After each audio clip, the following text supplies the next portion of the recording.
Kami di sini ingin menjelaskan tentang tata cara perhitungan PPN dan PPNBM serta cara pengisian SPT masa PPN. PPN. PPN pajak pertambahan nilai adalah pajak yang dikenakan atas setiap pertambahan nilai dari barang atau jasa dalam peredarannya dari produsen ke konsumen. Pajak penjualan atas barang mewah atau PPNBM merupakan pajak yang dikenakan pada barang yang tergolong mewah yang dilakukan oleh produsen pengusaha untuk menghasilkan atau mengimpor barang tersebut dalam kegiatan usaha atau pekerjaannya. Yang pertama ada tarif PPN. Tarif umum 10% untuk penyerahan dalam negeri. Tarif khusus 0% diterapkan atas ekspor BKP berwujud maupun tidak berwujud dan ekspor JKP. Tarif pajak sebesar 10% dapat diubah menjadi lebih rendah, yaitu 5% dan paling tinggi 15%, sebagaimana diatur oleh pemerintah. Selanjutnya, tarif PPNBM. Pengenaan tarif barang pajak tergolong mewah digolongkan ke dalam beberapa kategori sebagai berikut ini. Tarif 10% kendaraan umum kategori tertentu, alat rumah tangga, alat pendingin, hunian mewah, televisi, dan minuman non-alkohol. Tarif 20% kendaraan bermotor kategori tertentu, alat fotografi, berbagai jenis permadani, dan lain-lain. Tarif 25% kendaraan bermotor berat dan berbahan bakar solar, misalnya pick-up dan minibus. Tarif 35% minuman bebas alkohol. Selanjutnya DPP, dasar pengenaan pajak adalah jumlah harga jual, penggantian, nilai impor, nilai ekspor, atau nilai lain yang dipakai sebagai dasar untuk penghitungan pajak yang terutang. Yang termasuk DPP adalah harga jual untuk penyerahan barang kena pajak, penggantian untuk penyerahan jasa kena pajak, nilai impor untuk impor barang kena pajak, nilai ekspor untuk ekspor barang kena pajak, dan nilai lain yang ditetapkan Menteri Keuangan. Untuk mengetahui cara perhitungan PPN dan PPNBM, kita baca terlebih dahulu contoh soal berikut ini. Apabila dalam pembuatan kontrak atau perjanjian tertulis bahwa dalam nilai kontrak sebesar 260 juta, secara tegas dinyatakan sudah termasuk PPN, yaitu sebesar 10%, dan PPNBM sebesar 20%. Nah, sekarang yang ditanyakan, berapa jumlah PPN dan berapa jumlah PPNBM-nya? Sedangkan, kan kalau misalnya belum ada yang termasuk PPN, tinggal dikali 10%. Tapi ini 260 juta rupiah sudah termasuk PPN dan PPNBM-nya. Nah, sekarang yang ditanyakan berapa PPN dan berapa PPNBM-nya? Bisa dengan menggunakan cara berikut ini. Yang pertama, kita cari dulu PPN-nya. PPN-nya itu yaitu 10 per 130. Nah, 130 itu dari mana? 130 ini dari catatan di bawah, yaitu 100% ditambah 10% PPN ditambah 20% PPNBM-nya.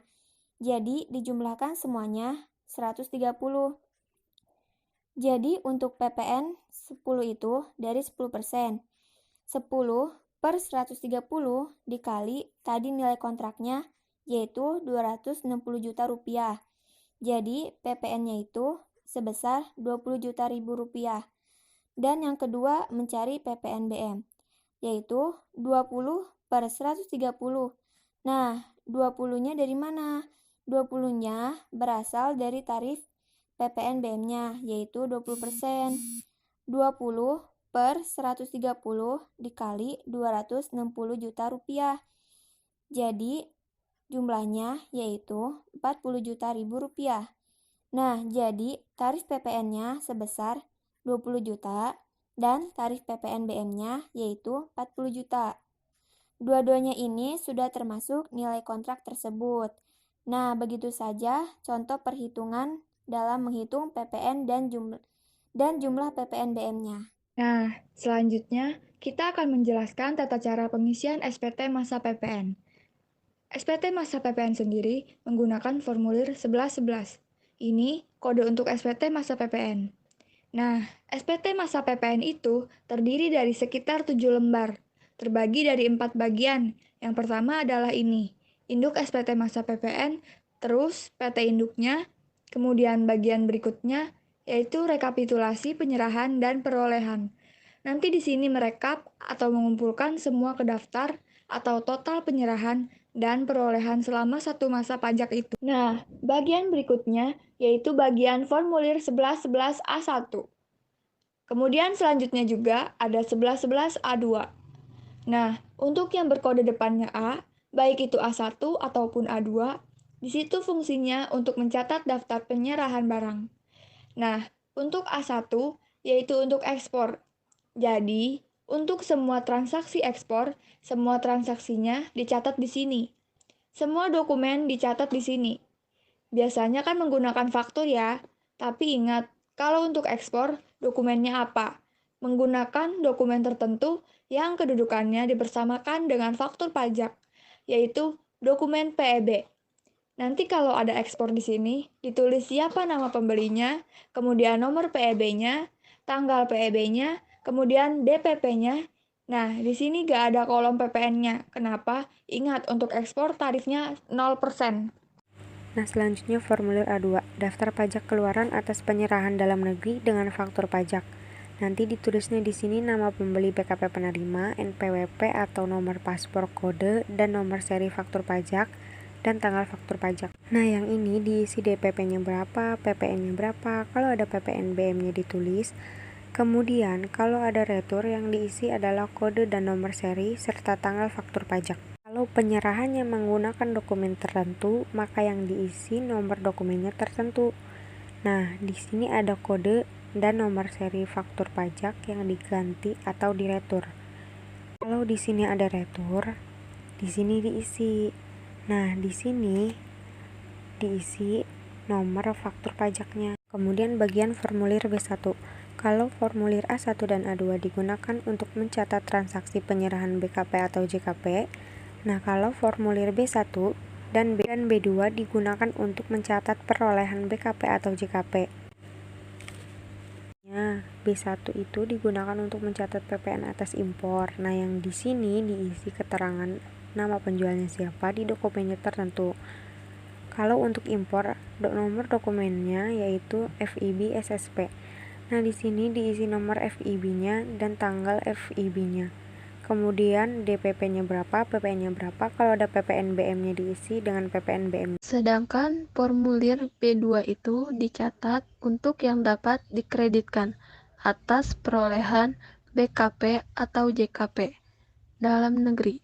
Kalau yang B1 dari impor, nama penjualnya siapa, NPWP-nya berapa, kemudian di sini perhatikan, kalau perolehan BKP atau JKP ada faktur pajaknya, itu diisi kode dan nomor seri faktur.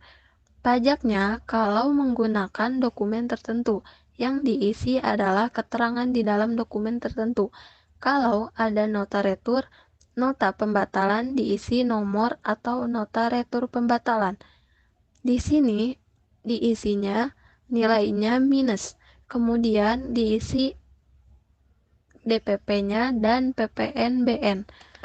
PPN-BM kemudian sama seperti tadi kalau ada retur. Nah, di sini digunakan untuk mengisi nomor faktur pajak yang diretur tersebut. Kemudian kalau ada pajak pemasukan yang tidak dapat dikreditkan atau yang mendapat fasilitas, contohnya ada faktur pajak yang kita peroleh sebelum kita menjadi PKP, nanti kita tulis nih di sini faktur pajaknya berapa, tidak dapat dikreditkan atau yang mendapat fasilitas, contohnya dibebaskan dari PPN.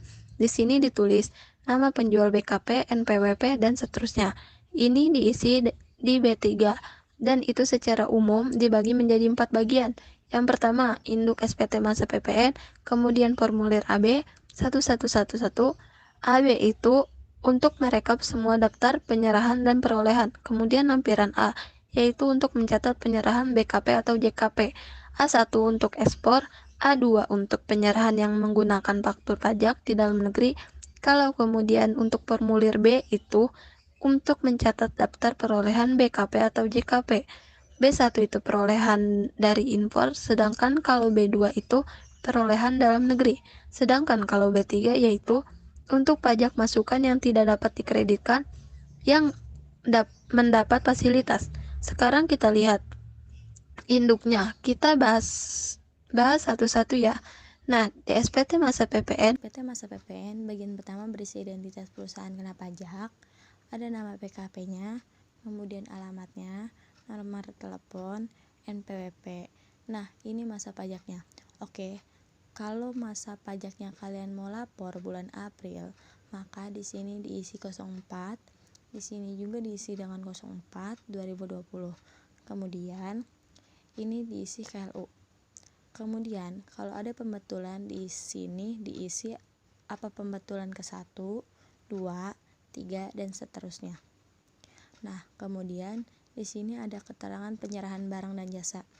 Nah, untuk penyerahan barang dan jasa ini angkanya itu diisi dari total lampiran-lampiran sebelumnya. Contohnya untuk ekspor. Ekspor diisi dari A1. Ekspor dari total lampiran A1. A1 itu untuk penyerahan kena pajak ekspor. Nanti di sini nih totalnya 3,5 miliar. Setelah ditotal tinggal pindahkan saja. Nah, sama totalnya 3,5 miliar. Kemudian penyerahan yang harus dipungut PPN. Lihat di sini, ada kode 1 itu diisi dari lihat di bawahnya. Ada keterangan jumlah 1B1 dengan faktur pajak kode 01, 04, 06, dan 09 ditambah 1B2. Jadi, kalau induk sebenarnya ini angkanya tinggal memindahkan dari lampiran-lampiran setelahnya. Kalian tinggal memperhatikan aja nih kode-kode ini. Ini dari A1, kode 1, 2, 3, dan 4. Nanti kalian bisa cek lampiran-lampiran belakangnya. Setelah itu dijumlahkan. Sekarang kita mau lihat nih. Nah, ini ada, perhatikan kode 1. Berarti diambil dari sini. Sama angkanya. Kemudian ini PPN disetor di muka dalam masa pajak yang sama. Kalau pernah setor PPN di muka. Kemudian pajak masukan yang dapat diperhitungkan, lihat kodenya. Kode 5 adanya di AB. Jumlah pajak masukan yang dapat diperhitungkan. Jika di sini statusnya kurang bayar, maka kalian harus setor nih di bank. Nah, di sini kalian isi kapan kalian menyetor pajak tersebut, kemudian nomor transaksi penerimaan negaranya, kodenya berapa. Kemudian kalau di sini statusnya lebih bayar, kalian bisa kompensasi atau restitusi. Itu tinggal centang aja salah satu di sini. Kemudian untuk PPN atas pembangunan sendiri atau KMS itu dia terpisah. Untuk KMS dihitung di sini berapa DPP-nya, berapa PPN-nya, kemudian kapan penyetornya, dan berapa NTPN-nya. Kemudian kalau ada PKP gagal produksi itu di sini diisi. Dia akan harus mengembalikan pajak masukannya yang dikreditkan. Kemudian kalau ada PPNBM, perhitungannya di sini. Kemudian sama PPN-nya seperti yang tadi. Kemudian di sini tanda tangan pimpinan perusahaannya, nama jelas, jabatan, dan cap perusahaan. Dalam lampiran-lampiran rekapitulasi setelah ini tidak ada bagiannya. Jadi kita isi bagian ini, kemudian untuk rinciannya, ini rinciannya karena masih total yang bagian atas, kita rinci kembali berdasarkan kode faktur pajak. Nah, inilah pentingnya dalam memahami dan mengetahui kode faktur pajak. Karena jika salah mengklasifikasikan, nanti bisa salah dalam perhitungannya. Untuk yang satu ini diisi dengan pajak keluaran yang menggunakan kode faktur pajak, yaitu 01, 04, 06, 09, dan ditambah penyerahan yang menggunakan faktur pajak di punggung. Untuk yang dua itu diisi penyerahan yang menggunakan faktur pajak, yaitu 02 dan 03 serta seterusnya. Bisa dilihat pada keterangan di bawah ini. Dalam mengklasifikasikannya harus benar. Kemudian bagian berikutnya yaitu rekapitulasi perolehan. Berarti ini PM-nya. PM itu berada di B1 dan B2 serta B3. Nah, ini tinggal pindahkan dari total B1, B2, dan B3 ke sini. Kemudian setelah itu, perhitungan pajak masukan yang dapat dikreditkan di sini sudah ada keterangannya. Rumusnya yaitu 2A plus 2B. 2A plus 2B berarti diambil dari sini, yaitu 2A plus 2 titik B. Diambil dari sini totalnya, jumlahkan. Kemudian, pajak masukan lainnya, ini jika ada masa pajak sebelumnya, kompensasi maka bisa diisi di sini. Kemudian, jika ada pembetulan dari masa pajak lainnya, kemudian dikompensasikan dengan masa pajak yang sekarang tulis di sini. Kemudian, jika ada hasil perhitungan kembali, pajak masukan yang telah dikreditkan dipindahkan ke sini. Nah, inilah totalnya. Jumlah pajak masukan yang sudah diperhitungkan, nanti dari 5 ini pindah ke induk. Dimasukkan ke sini angkanya untuk A1, A2, B1, B2, dan B3 telah dijelaskan cara pengisiannya oleh teman-teman saya tadi.